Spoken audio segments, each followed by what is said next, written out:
Baik. Tadi kita telah membahas secara ringkas ya tentang isim mu'rab. Sekarang kita memasuki pembahasan tentang isim mabni. Baik, apakah itu isim mabni? Isim mabni adalah isim yang keadaan akhirnya tidak mengalami perubahan walaupun diletakkan pada posisi yang berbeda dalam suatu kalimat. Jadi dia nggak pengaruh, diletakkan dimanapun keadaan akhirnya tidak mengalami perubahan. Contohnya untuk memperjelas definisi ini, misalnya kita ambil contoh hadza jadidun, ini baru ya. Kata hadza kita ambil contoh sebagai pengganti dari kata alkitab pada isim mu'rab ya. Hadza jadidun. Kemudian kalimat yang kedua, qara'tu hadza. Kemudian fi hadza qisasun. Nah, fokus kita pada kata hadza. Kita perhatikan.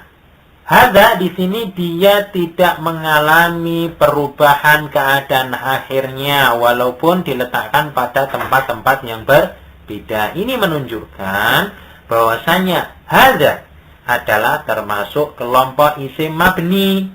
Kenapa? Karena tidak mengalami perubahan keadaan akhirnya. Berbeda kasusnya dengan contoh yang di atas. Contoh Alkitab, dia bisa mengalami perubahan. Kalau tidak mengalami perubahan, maka dinamakan isim mabni. Baik. Tentunya jumlah dari isim mabni dan isim mu'rab itu lebih banyak isim mu'rabnya. Ya, oleh karena itu kita untuk mengetahui ini termasuk isim mu'rab atau isim mabni, maka perlu kita ketahui macam-macam isim mabni. Sehingga kalau tidak termasuk dari kelompok ini, kita bisa tebak bahwa isim tersebut termasuk dalam kelompok isim mu'rab. Baik, sekarang macam-macam isim mabni. Kelompok yang pertama adalah dhamir. Contohnya anta, nahnu, huwa. Ya, kita tentunya sudah hafal ya, dhamir-dhamir, huwa, huma, hum, dan seterusnya. Itu semuanya termasuk kelompok isim mabni. Kenapa? Karena termasuk dhamir. Jadi anta di sini nggak boleh kita rubah menjadi apa? Antu atau anti. Loh, kok anti ada? Ya ada, tapi kenapa? Tapi maknanya sudah berubah. Sehingga isim mabni di sini dia tidak dapat mengalami perubahan keadaan akhirnya. Baik, kemudian kelompok yang kedua yaitu isim isyarah. Kita juga telah belajar tentang isim isyarah.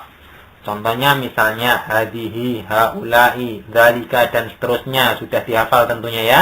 Ini termasuk kelompok isim mabni.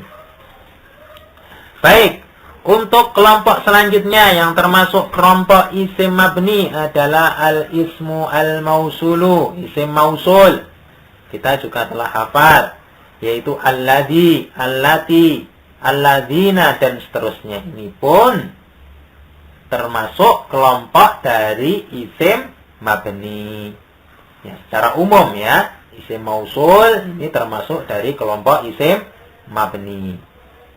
Nanti ada ya, bahwasanya isim mausul itu ada isim tertentu dari isim mausul dia mu'rab ya. Tapi di sini supaya mudah pembahasannya kita katakan isim mausul itu dia termasuk kelompok dari isim mabni. Baik, kemudian kelompok yang keempat yang termasuk kelompok isim mabni yaitu ismul istifham. Apa maknanya? Yaitu kata tanya. Jadi kata tanya dalam bahasa Arab itu dimasukkan ke dalam kelompok isim mabni. Jadi keadaan akhirnya tidak bisa mengalami perubahan. Contohnya misalnya man, ya, aina, kaifa. Man artinya siapa? Kata tanya ya. Aina, di mana? Kemudian kaifa, bagaimana? Ini semuanya termasuk kelompok isim istifham. Sehingga dia tidak mengalami perubahan keadaan akhirnya walaupun diletakkan di dalam tempat yang berbeda dalam suatu kalimat. Baik, kemudian yang kelima yang masuk ke dalam kelompok isim mabni adalah isim syarat. Isim syarat namanya ya kata syarat. Ya, kata syarat. Contohnya misalnya man, siapa saja.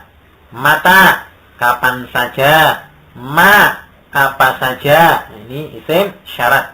Demikian pula dia tidak mengalami perubahan akhir. Baik, itulah beberapa kelompok dari isim mabni. Selanjutnya kita perlu perhatikan. Di sini ada catatan yang patut kita perhatikan. Baik, catatan yang pertama, bahwasanya dhammah merupakan ciri pokok isim marfu, fathah merupakan ciri pokok isim mansub, dan kasrah merupakan ciri pokok isim majrur. Kenapa dikatakan ciri pokok? Karena nanti ada beberapa ciri-ciri cabang. Ya, ada beberapa ciri-ciri cabang. Tidak semua isim marfu itu ditandai dengan dhammah. Demikian pula tidak semua isim mansub itu ditandai dengan fathah. Dan demikian pula tidak semua isim majrur itu ditandai dengan apa? Kasroh. Ada pembahasannya tersendiri. Insya Allah di akhir dari pertemuan kita kali ini akan kita sebutkan ciri masing-masing dari isim marfu, isim mansub maupun isim majrur.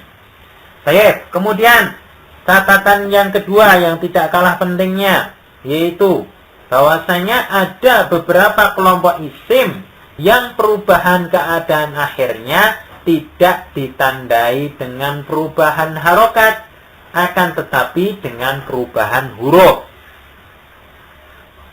Contohnya gimana? Misalnya kita perhatikan contohnya muslimuna. Muslimuna ini bentuk isim marfu. Mansubnya bagaimana? Muslimina. Untuk majrurnya juga muslimina. Nah, dia tidak mengalami perubahan harokat, akan tetapi kita lihat dia perubahannya, i'rabnya ditandai dengan perubahan huruf. Sehingga muslimuna cirinya kita katakan ciri rofaknya, ya, ciri dari isim marfu'nya dengan huruf wawu. Demikian pula untuk muslimina bentuk mansubnya dia ditandai dengan huruf apa? Ya. Demikian pula untuk isim majrurnya muslimina, ya sama ya, ditandai dengan huruf ya. Nah, demikian ya tentang beberapa catatan yang cukup penting yang patut kita perhatikan.